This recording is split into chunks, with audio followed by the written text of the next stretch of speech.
नमस्कार दोस्तों, स्वागत है आपका मेरे चैनल बैंकिंग विद करण में। दोस्तों, आज की इस वीडियो में मैं आपको बताऊंगा कि यदि आप किसी भी बैंक का चेक इशू कर रहे हैं तो आप उसको सही तरीके से कैसे भर सकते हैं या फिर उसको भरने का सही तरीका क्या होगा। यहाँ दोस्तों मैंने HDFC बैंक का चेक लिया है। यदि आपका किसी और बैंक का भी चेक है तो प्रोसेस और भरने का जो फॉर्मेट है वो बिल्कुल सेम ही रहता है। दोस्तों, आगे की वीडियो बढ़ने से पहले यदि आप हमारे चैनल पर नए हैं, हमारे चैनल को सब्सक्राइब कर दीजिए और वीडियो अच्छी लगे तो वीडियो को भी लाइक कर दीजिएगा। तो बिना किसी देरी के दोस्तों वीडियो को शुरू करते हैं। दोस्तों, चेक इशू करने के मेन 3 रीज़न होते हैं। बैंक से कैश विड्रॉल के लिए, दूसरा किसी थर्ड पार्टी को चेक इशू करने के लिए, या तीसरा NEFT RTGS या बैंक से डिमांड ड्राफ्ट बनवाने के लिए, जिसमें आपकी 3-4 चीज़ें जो है वो कॉमन रहती हैं, जैसे कि date, rupees in words and rupees in figures and आपके सिग्नेचर। ये हर जगह, हर चेक में, हर बैंक के चेक में सेम ही कॉमन ही रहेगा। दोस्तों, जो चेंज होने वाली लाइन है वो है पे। तो अब स्टेप बाय स्टेप समझते हैं कि पे में हर बार क्या चेंजेस होंगे। दोस्तों, यदि आपको सेल्फ कैश विड्रॉल करना है, यदि आप बैंक से जो कैश है वो विड्रॉल करना चाहते हैं तो यहाँ पर पे में आपको सेल्फ लिखना होगा। सेल्फ लिख के अगर आप कैश काउंटर पे चेक को देते हैं तो दोस्तों आपका जो भी अमाउंट उसमें फिल होगा वो आपका विड्रॉल कर दिया जाएगा। अब आप थर्ड पार्टी को भी जो चेक है वो सेल्फ का दे सकते हैं। यदि आप चाहते हैं कि आप ना जाकर कोई आपका भाई ये मित्रगण बैंक से कैश निकाल लाए तो उसमें भी आप सेल्फ का चेक दे सकते हैं, पर उसकी एक लिमिट होती है, वो बैंक टू बैंक वेरी करती है। यानी कि एक लिमिट तक ही थर्ड पार्टी में आपको पेमेंट कर दिया जाएगा। दूसरा ऑप्शन जो है वो है दोस्तों किसी दूसरे को चेक इशू करना कि वो अपने अकाउंट में लगाकर उसको इन कैश करा ले, यानी कि अपने अकाउंट में उसको पैसे को ट्रांसफ़र कर ले। तो उसमें आपको पे में उसका नाम लिखना पड़ेगा, पर अगर आप सिर्फ उसमें उसका नाम लिख देंगे तो वो उसको कैश काउंटर से कैश भी करा सकता है।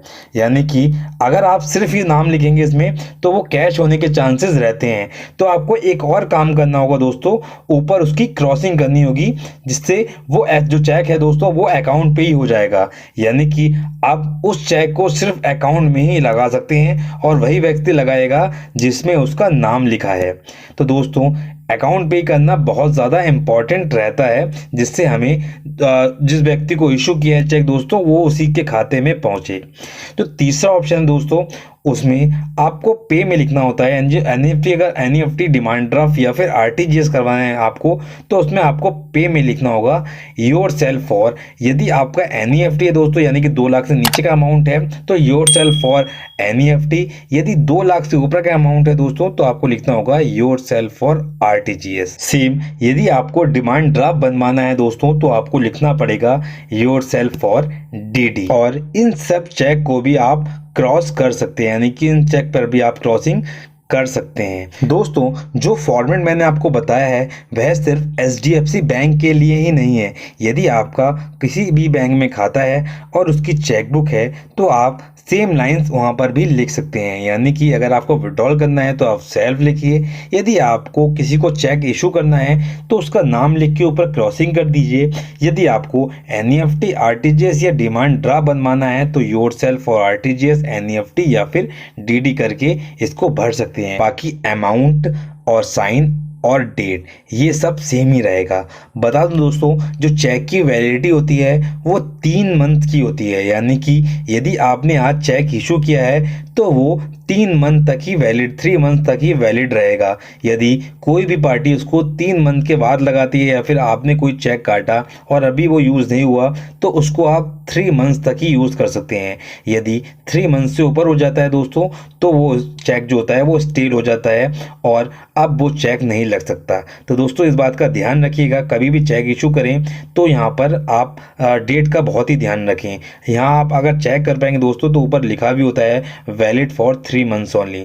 तो दोस्तों, आशा करता हूँ कि इस वीडियो के माध्यम से आपको चेक की संपूर्ण जानकारी दे पाया होगा। वीडियो अच्छी लगे दोस्तों तो वीडियो को लाइक कीजिएगा और चैनल पे नए हैं तो चैनल को सब्सक्राइब करना बिल्कुल भी मत भूलिएगा। जल्दी मिलेंगे दोस्तों एक नई वीडियो में एक नए टॉपिक के साथ। नमस्कार।